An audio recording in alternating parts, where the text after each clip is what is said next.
That. So with a fearful mindset, what happens is that the body is flooded with various chemicals. I think it's adrenaline being one of them. Um, Various other things that literally do take the blood supply away from the small muscles and give it to the legs and to the heart, because we need to run away from the tiger that we're afraid of. We're endowed with superhuman strength, but not when it comes to playing the piano. It rather gets in the way of playing the piano.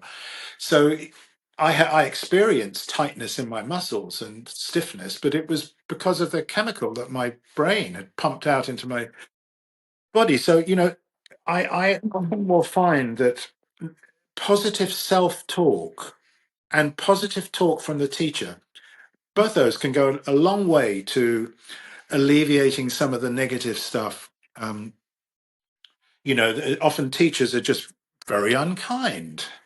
I thought I told you before that should be you should do this fingering or whatever, or no, no, no, no, kind of thing.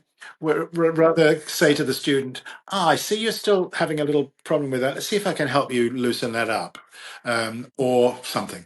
In other words, the attitude of let's roll up our sleeves together and collaborate on sorting out this thing, rather than acting from an egotistical place, which a lot of teachers do.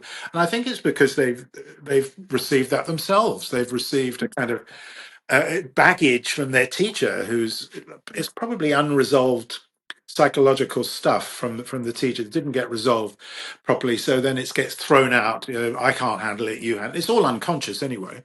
So the student then has to deal with it, and the student then, if they're smart, will sort it out before they pass it on to their students. But it often doesn't happen that way. So, yes, tension. I think tension can come from all those things that we looked at. Key bedding, in other words, pushing into the keyboard. Physical tension, I mean, lifting the fingers in isolation from each other. That's horrible, and yet it's part of our tradition. Stretching between the fingers, that twisting, all those things that are just physiologically bad for us, um, will cause physical tension. But I don't think physical tension is exclusively physical. I think a lot of the time it comes from our mind.